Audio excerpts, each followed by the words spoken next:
नमस्कार, सत श्री अकाल, राम राम सा, खम्मा गढ़ी, वणक्कम, प्रणाम। आप सभी का ऑल्टरनेट मीडिया में फिर से स्वागत है। हमारे साथ जुड़े हुए Ashutosh Pathak sir, a very senior journalist and editor in chief of Q5 network. और बहुत जबरदस्त डेवलपमेंट्स आ रही हैं। अरफा खानम का एक स्टेटमेंट आया है, मोदी तैयारी कर रहे हैं प्रेसिडेंट बनने की, सो दैट जब वो प्रेसिडेंट बनेंगे तो सारी सरकार उनके इर्द गिर्द घूमेंगी ऑन द बेसिस जैसे यूएस वगैरह में होता है वैसे।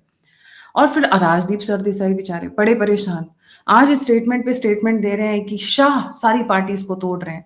मेरे को लगता है ये सुबह उठ के ये सोचते होंगे, मतलब ये उसे चैट जीपीटी से, परप्लेक्सिटी से, ग्रॉक से ये पूछते होंगे, tell me where can I attack BJP government.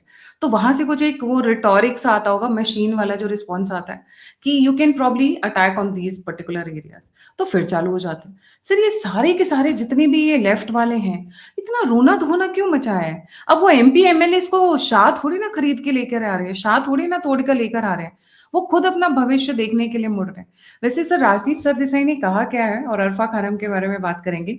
Plus आज 2 महीने हो जाते हैं शुभेंदु अधिकारी को, 4 मई को रिजल्ट आया था, 2 महीने हो जाते हैं शुभेंदु अधिकारी की सरकार आए हुए। Over you sir, a very warm welcome on the show.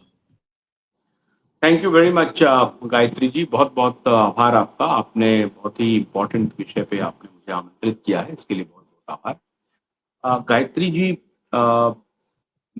जैसे आप तो मुस्कुरा करके इंट्रो दे रही थी, लेकिन मैं बड़ा गंभीर था। खासतौर से आपने जिन दो पर्सन का नाम लिया, एक श्रीमान राजदीप सरदेसाई और एक मोहतरमा आरफा खानम। तो आरफा जी कभी हमारे साथ एक संस्थान में काम किया करती थी, और फिर एक संस्थान में और वो आने वाली थी, लेकिन उनकी जगह पे लोगों ने मुझे लिया और नहीं लिया।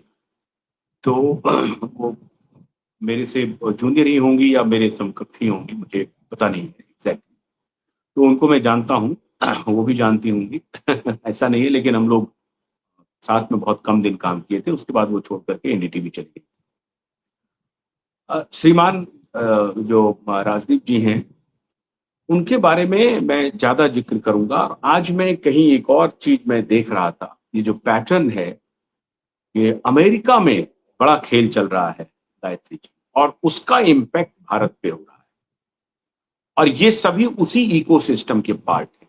पेट्रो डॉलर उनको वहां पहुंचता है। अमेरिकन एजुकेशनल इंस्टीट्यूशंस में सऊदी अरब का और यूएई का, कतर का, आप हैरान हो जाएंगी इतना पैसा जाता है डोनेशंस। और वो एक इकोसिस्टम पूरी दुनिया में तैयार करता है। सो कॉल्ड तथाकथित कार्नेगी मेलॉन जैसे इंस्टीट्यूट, हार्वर्ड जैसे इंस्टीट्यूट, प्रिंसटन जैसे इंस्टीट्यूट, इस तरह के जो यूनिवर्सिटीज हैं, उसमें फंड जा रहा है, पेट्रो फंड जा रहा है। और वो एक radical Islamist and radical left, इसका कॉकटेल तैयार। तो अम्ब्रेला हुआ ये, आप समझ गए। और उसके नीचे फिर ये सारे जो इकोसिस्टम तैयार करते हैं अपने अपने हिसाब से, अपने अपने देश में। ऐसा नहीं खाली भारत में है, पाकिस्तान में भी है, बांग्लादेश में भी है। जहां उनको जरूरत पड़ती है वो इकोसिस्टम अपना तैयार करते हैं। राजदीप सरदेसाई की मैं कहूंगा कि पत्रकारीय डिसऑनेस्टी और जो जर्नलिस्टिक डिसऑनेस्टी है, वो पराकाष्ठा पर है। और वो कभी फेस नहीं कर पाएंगे। जैसे हम जैसे लोग अगर उनसे पूछें तो वो इस बारे में जवाब नहीं दे पाएंगे। इसी जुलाई महीने में, यही जुलाई का महीना है, और आज से सिर्फ 18 वर्ष पहले 2008 की घटना है। 22 जुलाई 2008 संसद के फ्लोर पे भारतीय जनता पार्टी के 3 सांसदों ने, उसमें फग्गन सिंह कुलस्ते बड़े मशहूर हुए थे, और एक सांसद का तो नाम भगोरा था, राजस्थान से आते थे, उनका टाइटल भगोरा था। तो 3 सांसद ने नोटों की गड्डी लहराई on the floor of the house 2008 में। और उस वक्त हम लोग एक्टिव, मतलब रिपोर्टिंग में थे। हमको याद है कि मैं खुद विजय चौक पे ये इंतजार कर रहा था कि ये आज तो स्टिंग आने वाला था, ये स्टिंग नहीं आया। स्टिंग ऑपरेशन की चर्चा हो रही थी कि कहीं एक बड़ी स्टिंग ऑपरेशन हुई है, उसका वीडियो मिलने वाला था। हम लोग खुद इंतजार कर रहे थे कि कुछ क्लिप शायद हम लोगों को मिलेंगे।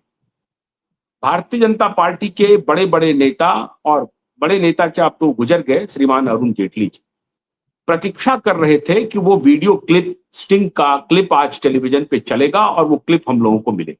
उसके बाद ये लोग प्रेस कॉन्फ्रेंस करते और फिर मनमोहन सिंह की सरकार गिरती ही गिरती, उसको गिरने से कोई बचा नहीं सकता। ये प्रतीक्षा थी विजय चौक पर खड़े हुए सारे रिपोर्टरों की कि आज ये स्टिंग ऑपरेशन किसी चैनल पर चलने वाला है। और उसके बाद वो क्योंकि बीजेपी के नेता वगैरह हम लोगों को ब्रीफ कर रहे थे कि एक स्टिंग आ गया है, आज देखिएगा बहुत बड़ा मसाला देने वाला हूं आप लोग। तो हम लोग को मिल रही थी सूचना। पता चला कि वो स्टिंग नहीं चला, उस चैनल पे नहीं चल पाया। और आखिर में भारतीय जनता पार्टी के 3 सांसदों ने नोटों की गड्डी जो है पार्लियामेंट के फ्लोर पे लहराया और कहा कि देखिए, हमें यूपीए की तरफ से प्रलोभन के रूप में ये पैसे मिले कि हम यूपीए को क्रॉस वोट करें।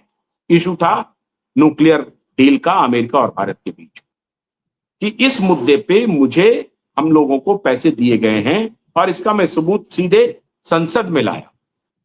बात इतनी नहीं थी, बात थी वो चैनल विशेष था CNN IBN और उसका हिंदी चैनल विशेष था IBN 7। अभी जो श्रीमान गुप्ता जी जिनका सत्य हिंदी चलाते हैं वो IBN 7 के एडिटर हुआ। और CNN IBN जब ये NDTV छोड़ के आए थे 1994 में, ये ज्वाइन किए थे 96 में, उसके बाद 2005 में ये छोड़ करके आए थे, अपनी कंपनी बनाई थी और CNN के साथ इन्होंने टाई अप करके वो चैनल लॉन्च किया। उसी पे ये स्टिंग ऑपरेशन आने वाला। अब आप सोचिए वो रिपोर्टर की क्या हाल हुई होगी, उस कैमरामैन की क्या हाल, जिन्होंने इस पूरे ऑपरेशन को अंजाम दिया और वो ऑपरेशन इन्होंने नहीं ब्रॉडकास्ट। ठीक है साहब, चलिए यहां तक भी बात हो गई कि नहीं वो उनका प्रेरोगेटिव था, उन्होंने नहीं चलाया। उनको लगा कि नहीं ये फीसी है, गलत है, हम इसको प्रमोट नहीं करते। उस वक्त बहुत सारे टेलीविजन चैनल होते थे, वो कहते नहीं स्टिंग ऑपरेशन हमको नहीं चला, अच्छा हो खराब हो हम स्टिंग नहीं करें। ये पीठ पत्रकारिता कह देती, yellow journalism. So we shall not promote yellow journalism. बहुत अच्छी बात। लेकिन उसी साल 2008 में ही इसका नतीजा ये हुआ। अब भाई आज जो लोग कह रहे हैं गोदी मीडिया, भाई ठीक है, उनकी आलोचना कीजिए, आपको गोदी मीडिया कहनी हो। उसी साल 2008 में श्रीमान राजदीप सरदेसाई को पद्मश्री की उपाधि मिली, पद्मश्री मिली उसी साल। ऐसा नहीं कि 2009 में मिल जाता। मतलब निर्लज्जता की पराकाष्ठा कर दिया यूपीए सरकार ने, मनमोहन सिंह सरकार ने। अब मैं कहूं कि सोनिया गांधी जी ने कि भाई इन्होंने सरकार को बचाया है, इनको पारितोषिक दो। और उनको पारितोषिक मिला और उनको मिला पद्मश्री। क्यों भाई पद्मश्री मिल जाता आपको? आपने क्या काम किया था जो पद्मश्री मिल जाता? गोधरा केस की आपने गलत रिपोर्टिंग की, उसके बाद सहराबुद्दीन केस में अभी 2019 में इन्होंने सार्वजनिक रूप से माफी मांगी, तब इनको तेलंगाना और आंध्र प्रदेश हाईकोर्ट ने बरी किया, वो केस वापस हुआ। राजीव त्रिवेदी IPS ऑफिसर ने इनके खिलाफ डिफेमेशन फाइल किया था, जिसमें इन्होंने उनको बदनाम किया सोहराबुद्दीन से इनकाउंटर केस में कि ये IPS ऑफिसर वगैरह ने फर्जी इनकाउंटर किया है, जो भी किया उन्होंने इनके ऊपर डिफेमेशन केस किया था। 2019 में इन्होंने माफी मांगी, जो सावरकर को दिन रात कहते रहते हैं माफी वीर, वो खुद अदालत में माफी मांगी और कहा कि मैं मेरी से गलती हो गई, मैं माफी मांगता हूं, ये मैं वापस लेता। अब दूसरी कहानी सुनिए, अभी हाल में भी इन्होंने फिर माफी मांगी थी, जब किसान आंदोलन हुआ था, जब इन्होंने ट्वीट किया था गलत, उसके बाद इन्होंने माफी मांगी। तो ये कई बार माफी मांग चुके हैं। अब इनकी पत्नी राज्यसभा से सांसद है और आजकल ये उठ करके कह रहे हैं कि मोदी और शाह एक दूसरे तिकड़म में लगे।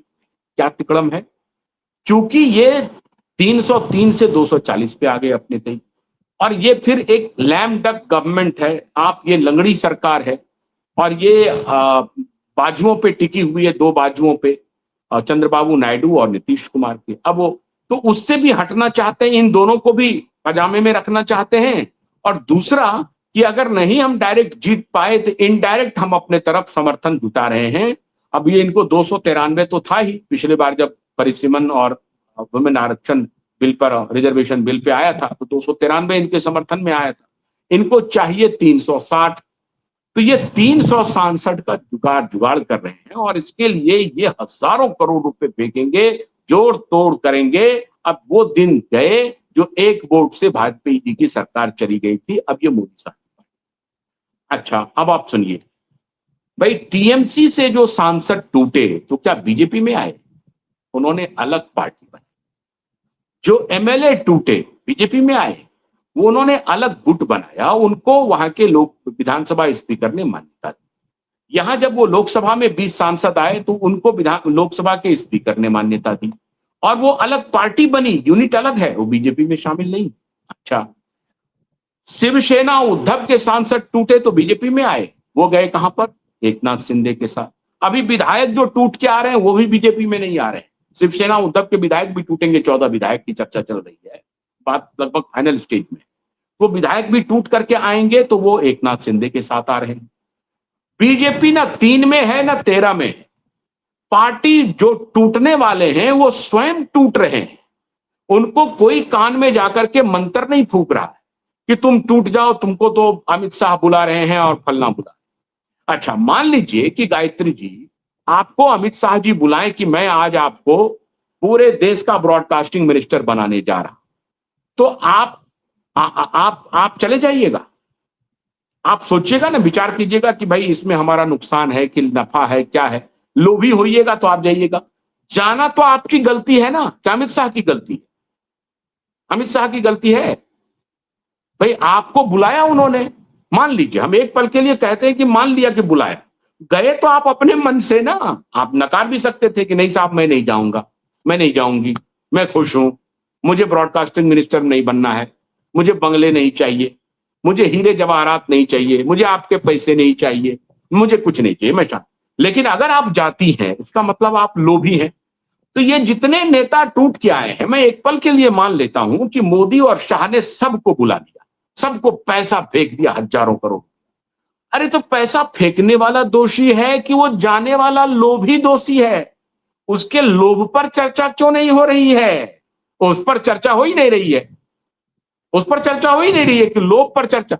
अगर आज इनको, इनका दर्द क्या है कि सरकार बदली, इनको बुलाते, इनका साथ डिनर विनर करते और कहते अब जो हुई सो हुई बात, अब हम दोनों आदमी एक है, काहे आप हमारे पीछे पड़े? चलते हैं ना। आप हैरान हो जाएंगे, करण थापर, एक जर्नलिस्ट आप जानते हो, करण थापर ने बल्कि एक जगह चर्चा की, और बल्कि कैमरे पर है उनका, ये वीडियो सर्च करने पर मिल जाए, कि मैंने अपने तरीके से बड़ी कोशिश की मोदी जी से ये कहने की चलिए हमारे आपकी जो अदावत थी वो भूल जाते, वो भूले नहीं। हमने अपनी तरफ से कोशिश की। आपको क्या लगता है इन्होंने कोशिश नहीं की? इनका काम ही था सत्ता में घूमना फिरना। बरखादत कोशिश नहीं की होगी क्या? आपको क्या लगता है? पूरी कोशिश हुई होगी, सबने की होगी, हाँ? सबने की होगी कोशिश, पूरी कोशिश की होगी कि अब हो गया, अब चले जाते हैं। लेकिन इनकी सारी कोशिश पे वो लोग क्या हुए, वो लोग तय कर लिया कि भाई मैं इनके साथ कोई समझौता नहीं करता, संबंध नहीं बनाऊं। उनको मालूम था। तो पीड़ा यहां है, दर्द यहां हो रहा है। इनको ना 360 से मतलब है, ना इनको किसी पार्टी के टूटने से मतलब है। ये सुपारी जर्नलिज्म कर रहे थे, कंटिन्यू कर रहे थे। दुनिया ने, देश ने इनको देख लिया, इनका सुपारी जर्नलिज्म पूरी तरह से एक्सपोज हो। मोदी की आप मोदी की गलती के लिए, अमित शाह की गलती के लिए, सरकार की जो गलती उसकी आलोचना कीजिए ना खूब जम करके, लेकिन आपकी अब साख भी नहीं है।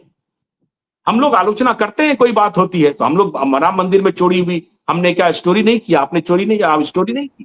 भाई जो गलत हुआ है उसके खिलाफ एक्शन होना चाहिए। आज अभी हम करके आए हैं स्टोरी, आप देखिए रेखा गुप्ता के इसमें, कि भाई ये 700 करोड़ का घोटाला हुआ, कौन रहेगा रिस्पॉन्सिबल? अरविंद केजरीवाल अगर जेल जा सकते हैं शराब के घोटाले के वजह से, तो ये आपके नाक के नीचे में हुआ है। ये किसी से, केंद्र सरकार में नहीं हुआ, एमपी में नहीं हुआ, बिहार में नहीं हुआ, ये दिल्ली सरकार में हुआ है 700 करोड़ का घोटाला। कौन है रिस्पॉन्सिबल इसके लिए? ये सवाल तो पूछना पड़ता है। हमने पूछा, उसी मजबूती से पूछा जिस मजबूती से केजरीवाल से पूछा है, जिस मजबूती से हम अब उसी मजबूती से पूछ रहे हैं रेखा गुप्ता। तो सवाल है कि हमारी प्रामाणिकता, आपकी प्रामाणिकता पर तो कोई संदेह नहीं है, इनकी प्रामाणिकता पर हो गया है संदेह। अब इनको कोई सूझ, अब ये 360 का जो ये आंकड़ा लेके आए, 360 चाहिए। भारत में कुछ संवैधानिक परिवर्तन के लिए, संवैधानिक मतलब परिसीमन जो है, वहां तो इनको दर्द दूसरा है, इनको डर है कि अगर परिसीमन हो गया। तो मैं आपको एक एग्जांपल देता हूं, मैं अभी यही एक जगह में बोल के आया हूं। बिहार में नीतीश कुमार ने परिसीमन करवाया, बहुत सारे परिसीमन हो गए। ये जो उनका था उसके इसके पहले भी परिसीमन हुआ है, ऐसा नहीं कि पहली बार परिसीमन होने जा रहा है। और जो पार्टी सत्ता में रहती है वो अपने नफा नुकसान के हिसाब से करती ही है, उससे आप नैतिक होने की अपेक्षा न रखें।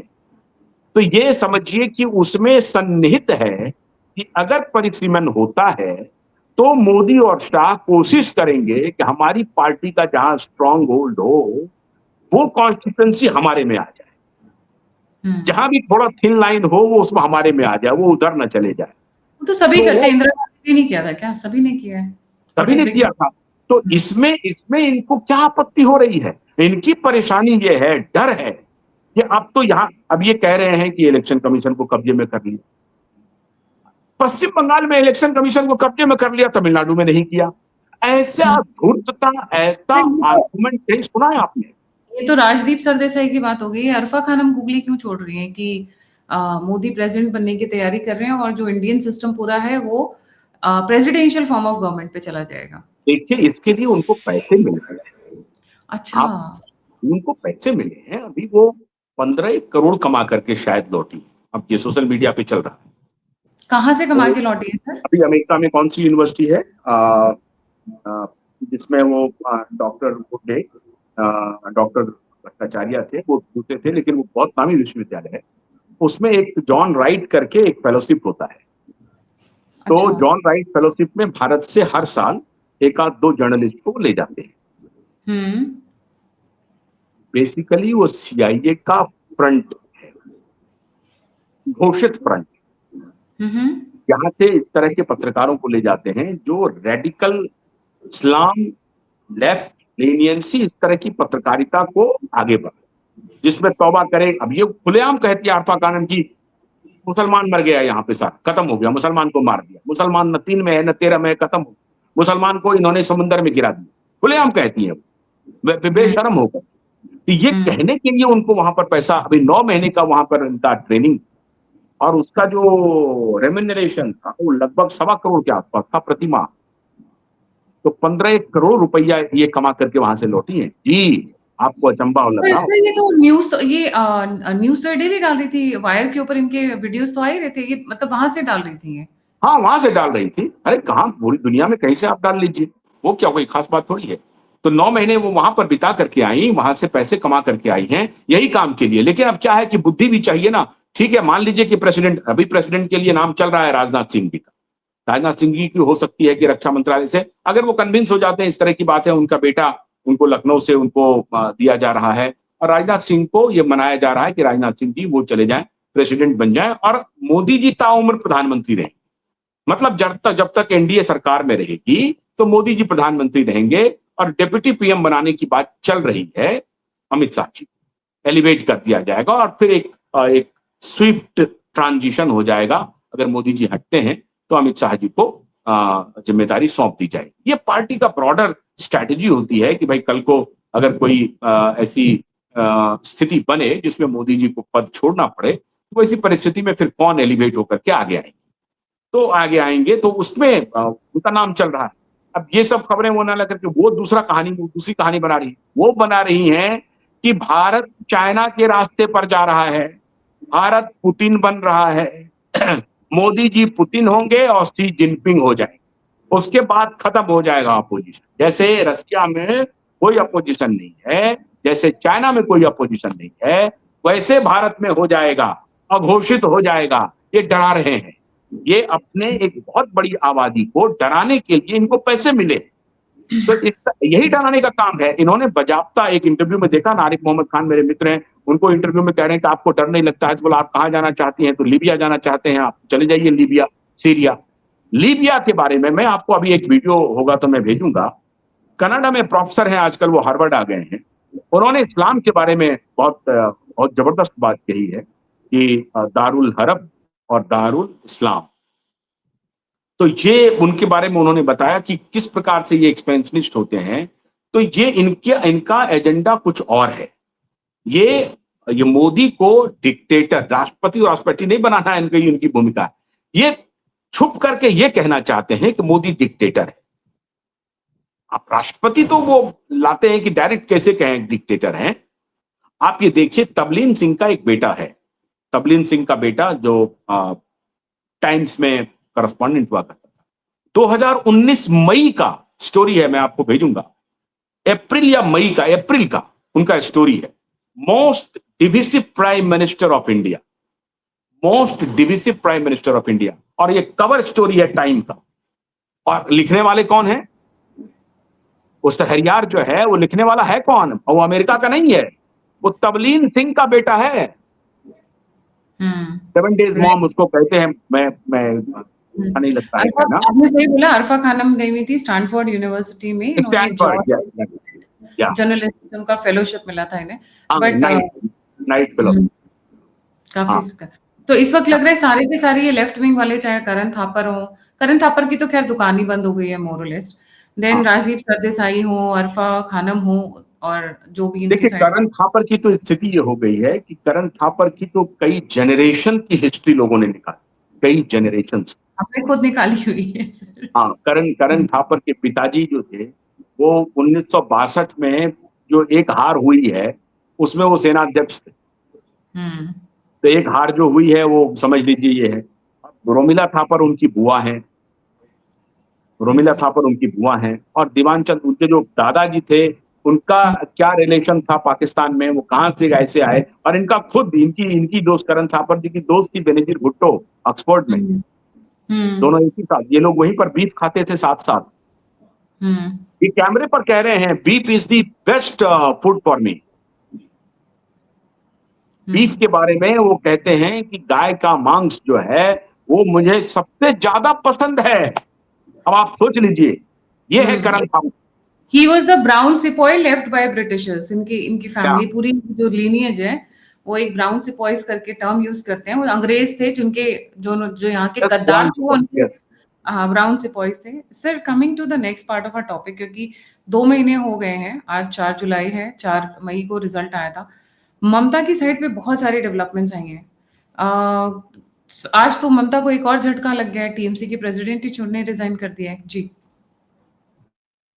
केवल झटका ही झटका लग रहा है। कल देखिए कि जो बागी विधायक थे वो पहुंच गए इनके दफ्तर पे, जो टीएमसी का मुख्य दफ्तर, और वहां जो कोई भी था उसको धक्का उक्का दे करके बाहर निकाल दिया, भगा दिया, खदेड़ दिया और दफ्तर पर कब्जा कर लिया। फिर बैंक अकाउंट में कोई कह रहा है कि 400 करोड़ है, कोई कह रहा है 700 करोड़ है, कोई कह रहा है 1600 करोड़ है। कौन दत्त है? वो रिजू दत्त है, उन्होंने 400 करोड़ बोला हुआ है। हाँ, रिजू दत्ता ने भी कहा, और वो तो स्पोक्स पर्सन था।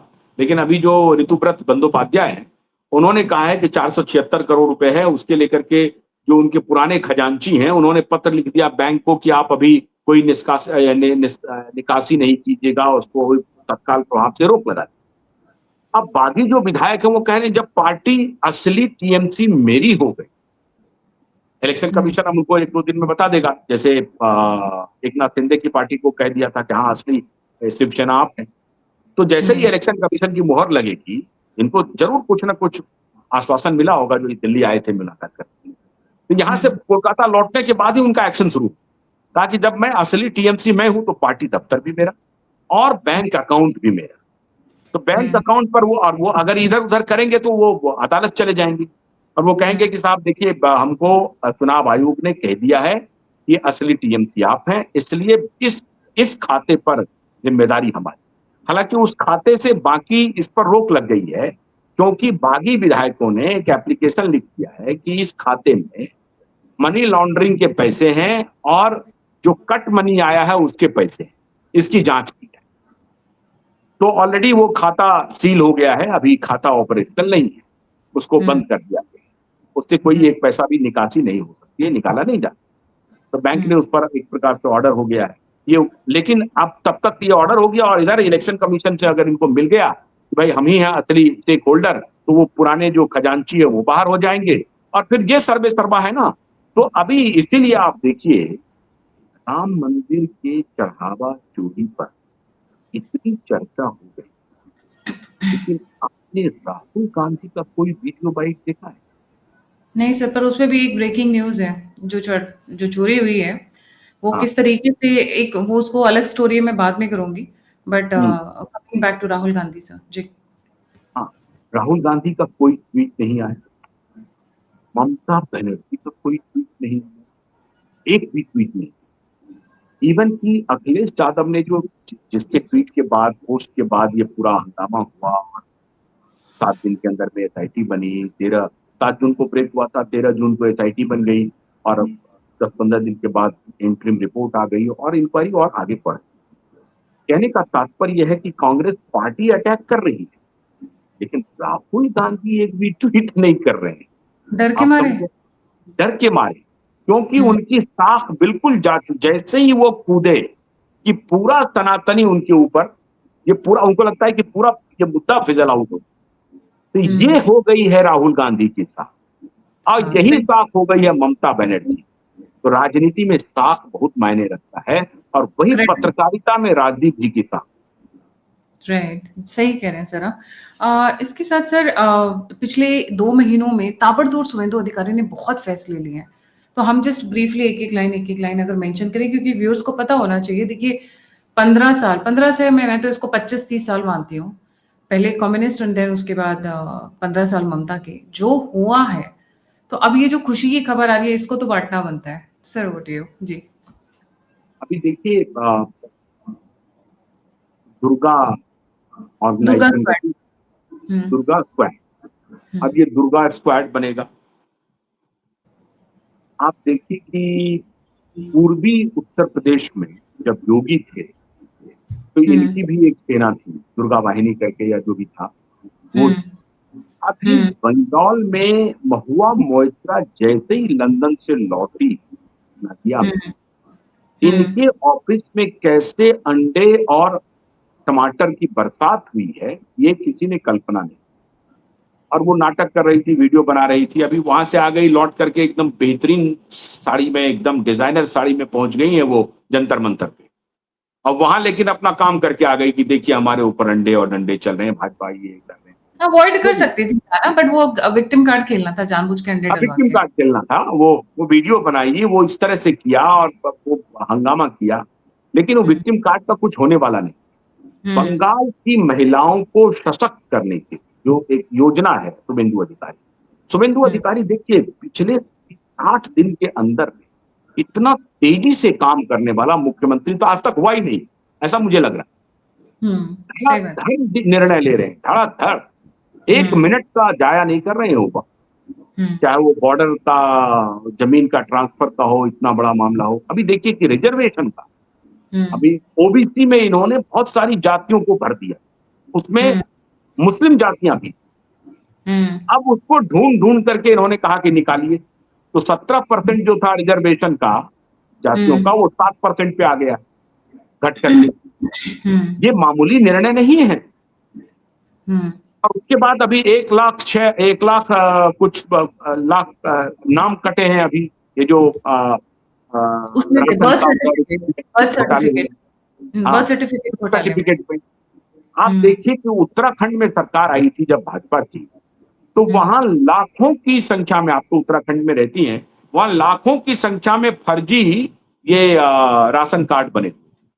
और बड़ा हंगामा हुआ जब कैंसिल हुआ, जब पाया गया कि फर्जीपना जब पाया गया, लेकिन कुछ नहीं हुआ, फर्जी को हटाया। उसी तरीके से शुभेंदु अधिकारी, फर्जी बर्थ सर्टिफिकेट, फर्जी राशन कार्ड, अब ये दुर्गा स्क्वाड बना करके महिलाओं के हाथ को और मजबूत करने की योजना है। और कोई महिलाओं के ऊपर जो ये जो शाहजहां शेख जैसे लोग जो कहते थे, महिलाओं के बारे में जो अभद्र टिप्पणी किया करते थे, अब शाहजहां शेख को दुर्गा स्क्वाड से लड़ना पड़ेगा।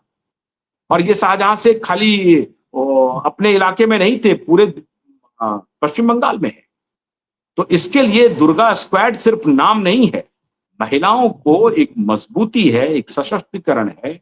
और ये दिन रात शुभेंदु ये काम कर रहे हैं। शुभेंदु भी देखिए योगी जी की तरह वो भी शादीशुदा नहीं है, मोदी जी की तरह वो भी शादीशुदा नहीं है। तो तो पूरा वो टाइम दिन यही रात उनको कर रहे परिवार से बिल्कुल निवृत्त हैं वो, और दिन रात वो प्रशासनिक कार्यों में लगे। नहीं सर, देखिए एक चीज तो है, जो भी पब्लिक काम में आते हैं लोग, उनको वो फैमिली की तरफ ध्यान नहीं दे पाते हैं। तो ये एक बिल्कुल। बहुत बड़ा फैक्टर है, जो स्पेशली जो न्यूज़ फील्ड में है या पब्लिक सर्विसेज़ में है, उनके लिए वो घर और वर्क बैलेंस करना बहुत मुश्किल हो जाता है। आप सही कह रहे हैं। पर 25 लाख, मैं 2-3 सिर्फ जल्दी-जल्दी गिना दूँगी। 25 लाख नाम काटे गए हैं अन्नपूर्णा स्कीम से, एसआईआर को फॉलो करते हुए। जी, दूसरा, ओबीसी का जो लिस्ट था उसमें से 77 मुस्लिम कम्युनिटीज़ के नाम काट दिए गए हैं। राइट। यूसीसी ले आए हैं। एंटी करप्शन ब्यूरो, जो अभी कि भई कुछ भी होगा कर तो रहा हूँ, बहुत तेजी हाँ, से काम कर बुलडोज़र चलेगा। बट जो रहा है। मतलब जिस तरीके से वो तेज़ी से काम कर रहे हैं, वो एकदम से ही मतलब ऐसा लग रहा है कि he is on a back to back, he is a man on the mission. मतलब he yes, man of is actually, मतलब every day there is a news. और अब ना मीडिया भी थक गई यार, हम थक गए हैं। कितना कवर करें डेली? हाँ, एग्जैक्टली। उस मोड में आ गई है मीडिया भी। Yes, but he is yes. Really working very good. I think वो but every day Gujarat he gives new story for media. He gives news every और day. हाँ, और एक नया स्टैंडर्ड वो खड़ा करने वाले हैं। मेरे ख्याल से जिस स्पीड पे वो काम कर रहे हैं, वो 6 हम्म। मतलब आने वाले 1-2 साल के अंदर, 6 साल के अंदर वो he is going to match it with Gujarat level, बल्कि हायर देन दैट ओनली। क्योंकि जिस कोशिश तो तरीके से यही है, और केंद्र सरकार की भी योजना है कि पश्चिम बंगाल को उसकी जो पुरानी खोई हुई प्रतिष्ठा थी, खासतौर से इंडस्ट्री के मामले में, उद्योग के मामले में, सबसे पहला स्टेट था भारत में जो इंडस्ट्रियलाइज्ड हुआ ब्रिटिशर्स के आने के बाद, मैंने मॉडर्न इंडिया की बात करें। तो मॉडर्न इंडिया का जो बंगाल था, उसको वो एक इंटेलेक्चुअली बहुत ही वाइब्रेंट, कल्चरली वाइब्रेंट और इंडस्ट्रियल फ्रंट पे रोजगारोन्मुख स्टेट बनाने की जो केंद्र की योजना है, हुँ। मैं समझता हूं कि उसमें डबल इंजन की सरकार काम कर रही होगी। लेकिन जहां जहां गलती करेगी दोनों सरकार, तो हम लोग पकड़ेंगे और मजबूती से करेंगे आलोचना। और बाकी बाय द वे आज मुस्लिम महिलाओं में भी खुशी की लहर घूमी हुई है, क्योंकि 3,000 रुपए जो इन्होंने प्रॉमिस किए थे महीने के, वो डलने शुरू हो गए हैं अकाउंट्स में। तो आज जो इतनी पहली नहीं, इंस्टॉलमेंट देखिए, मुस्लिम महिलाएं यूसीसी से काफी खुश होने जा रही, आप ये समझ लीजिए। यूनिफॉर्म सिविल कोड से मुस्लिम महिलाएं इतनी प्रसन्न हैं जिसका वर्णन नहीं, सबसे ज्यादा प्रसन्न है। लेकिन वो बोल नहीं रही है, वो चुपचाप है। आप पिटेंगी समझ ना। गए? हाँ, वो लिव इन रिलेशन वाला खेल खत्म हो जाएगा, उसको भी हुँ, रजिस्ट्रेशन कराना पड़ेगा। हुँ, और एक दूसरी शादी आप कर नहीं सकते हैं, ऐसा हुँ, चलेगा नहीं तलाक वलाक का। तो हुँ, धीरे धीरे ऐसा नहीं है कि जैसे उनकी बैटरी है उनको भड़काने पर, तो इनकी भी बैटरी है ये समझाने पर कि देखो हुँ, ये तुमको भड़काएंगे लेकिन भड़कना मत। जैसे 3 तलाक वाला हमने कानून लाया तो मुस्लिम हुँ, महिलाओं को बहुत फायदा हो रहा है। अब उनको हुँ। समझ में आ रही है कि ये हमारे असली साथी हैं, ये हमारे सहयोगी हैं, ये हमको मदद करने वाले हैं, और ये जो मुल्ला हैं दाढ़ी वाले, ये हमारे दुश्मन हैं, ये शोषक हैं। हुँ, सही बात है सर। काफ़ी इंटरेस्टिंग डेवलपमेंट्स हो रही हैं, और उसके साथ-साथ जिस तरीके से ममता बानो का रोज़ एक किला ढहता जा रहा है, मुझे लग रहा है कुछ दिन में वो बिल्कुल ही अकेली रह जाएँगी। पैसे भी गए, पार्टी ऑफिस भी कल छिन गया, कल कल या आज ही छिना है पार्टी ऑफिस भी। कल ही छिन और गया। कल ही छिन गया था, तो देखते हैं हाँ, कितने दिन, घर की ना घाट की। पर हाँ। मैं फिर भी कहूँगी, I would love to see a research article on how she shifted stand. Right from the time when she was a little plumpy, मतलब थोड़ी हेल्दी हम्म, थी, और यहाँ हाँ। स्वेटर पहन के ऐसे यूँ आती थी पार्लियामेंट के हम्म। अंदर और बयान देती थी, टूटी-फूटी हिंदी में, and then to coming to this level of totally turning against India. ये बहुत अच्छा नहीं, रिसर्च का वो वो है। देखिए, वो हुआ क्या कि पिछले 34 वर्ष का जो लेफ्टिस्ट रूल, हुँ, उसके जो ये गुंडा एलिमेंट थे जो बांग्लादेशी थे और अ, कट्टर इस्लामिस्ट फोर्स है, उन्होंने इनको 2 चुनावों में जीत में मदद कर। अब यहीं पर ये कंप्रोमाइज, अगर हुँ, ये उन फोर्स को समझ करके उनको पजामे में रखती और वो एकदम से कैरिड अवे नहीं हुई, उनको लगा कि ये 27% जो वोट है ये पूरा इसे एन मास हमारी तरफ आ सकता है। अब इस पॉलिटिकल रियलिटी में उनको फायदा तो हुआ 2 टर्म का। पहले टर्म तो वो जुझारूपन से आई थी, 2 टर्म में हुँ, उनको फायदा हुआ क्योंकि वो हुँ, कांग्रेस बाहर हो गई लड़ाई से, और हुँ। लेफ्ट का पूरा इकोसिस्टम इनमें शिफ्ट। लेकिन 2 टर्म के बाद इनको संभलना चाहिए था कि ये हमारे खिलाफ चला लॉन्ग टर्म जाएगा। में नहीं, लॉन्ग वो टर्म नहीं नहीं चले। वो नहीं जी। जी, thank you so much sir for joining. Thank जाने you. से पहले सभी व्यूअर्स से रिक्वेस्ट है, keep an I on all the media outlets you watch, क्योंकि कौन किससे पैसे ले रहा है, कौन हनी ट्रैप है, कौन किसकी Right. अंडरस्टैंडिंग है, कौन फेवर ले रहा है, क्योंकि ये पर्दे के पीछे ना ये जो वर्क फेवर बैंक, ये ना हाँ, मनी बैंक से कहीं ज्यादा आगे चलता है। किस पे किसकी अपॉइंटमेंट होगी ये वहीं से डिसाइड हो जाता है। सो ध्यान रखिए, राजदीप सरदेसाई, अरफा खानम और ये करण थापड़ जैसे लोग, क्योंकि अभी बहुत सारे मेकिंग में है सर। ये तो हमारे बहुत सारे, पुराने, ये तो अब आइडेंटिफाइड हो गए हैं, पर हाँ, आजकल अभी मेकिंग में चल रहे हैं बहुत सारे। अब वो प्रोडक्ट्स हमें दिख रहे हैं देखिए मेकिंग। इंडियन अमेरिकन मुस्लिम काउंसिल, जानते हम्म होंगे, इंडियन अमेरिकन मुस्लिम काउंसिल तो बाजाबता फंड दे रही है। अब हम्म यही जो FTRA वाला आया है तो उससे थोड़ा रुकेगा। 2022 से तो उन्होंने फंड करना शुरू कर दिया दलितों हम्म और मुस्लिमों के एकीकरण पर और उनके एट्रोसिटीज को आउट ऑफ प्रोपोर्शन प्रमोट करने, anti hmm Sanatan, anti Hinduism. Okay, right. Thank you so much sir for joining. जाने से पहले सभी व्यूअर्स से रिक्वेस्ट है, please don't forget to like, subscribe and share the alternate media. अगर आप मुझे कंट्रीब्यूट करना चाहते हैं तो दिए हुए नंबर और यूपीआई पे आप मुझे सहायता भेज सकते हैं। आप मुझसे जुड़ना चाहते हैं, सभी लिंक्स डिस्क्रिप्शन बॉक्स में। इसी के साथ जय हिंद, जय श्री राम, हर हर महादेव।